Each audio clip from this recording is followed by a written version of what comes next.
समझना शुरू करो कि कहाँ पे पैसा लगाना है, कहाँ पे नहीं लगाना है।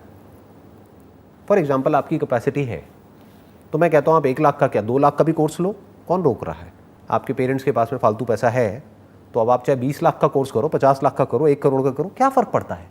बट मान लो आपके पास में टोटल ही 50,000 रुपये है और उसको ले जा करके आपने कहीं ऐसी जगह दे दिया किसी को वो 50,000 रुपये कोई कोर्स करने के लिए जो बड़ी बड़ी बातें करके आपको वो कोर्स करवा रहा है या करवा रही है और आप फंस गए वहाँ पर जा करके। तो आपके पास तो 50,000 रुपये था, वो सारा 50,000 रुपये वहीं पे आपने ख़त्म कर दिया। अब बिज़नेस कैसे करोगे?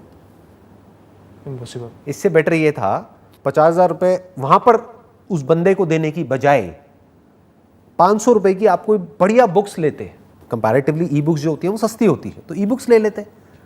इवन फ्री भी अवेलेबल है। सिर्फ फ्री इंपॉर्टेंट नहीं है, ये भी ध्यान रखना है कि वो फ्री आ कहाँ से रहा है। इंडिया में बेसिकली फ्री के नाम पे बहुत लोग फंस जाते हैं क्योंकि ये जो कोर्सेज बेचते हैं ना ये सीधा डायरेक्ट नहीं बेचते हैं।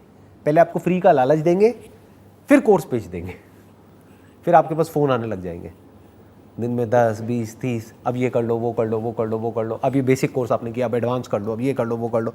तो ये फ्री के लालच में हम लोग बड़ी जल्दी फंस जाते हैं। तो ज़रूरी नहीं है कि सिर्फ फ्री ही इंपॉर्टेंट है, क्योंकि अगर फ्री में तो गार्बेज भी मिलता है ना जी। कचरा भी है। आप यहाँ से बाहर जाओगे कूड़ादान है, वहाँ पे फ्री है सब कुछ, जितना मर्जी ले लो, तो क्या वो अच्छा है?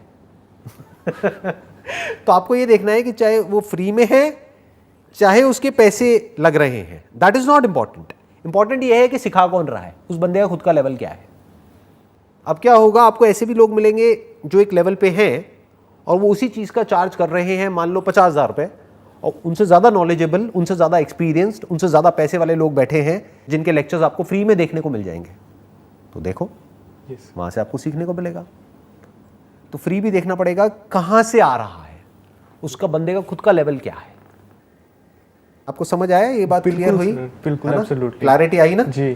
कि अगर आपके पास में लिमिटेड पैसा है, मान लो 50,000 रुपये, 1 लाख रुपए, तो फालतू के कोर्सेज में अपना पैसा वेस्ट मत करो। उस पैसे को इंटेलिजेंटली इन्वेस्ट करो, एक एक रुपए को सोच समझ के खर्च करो।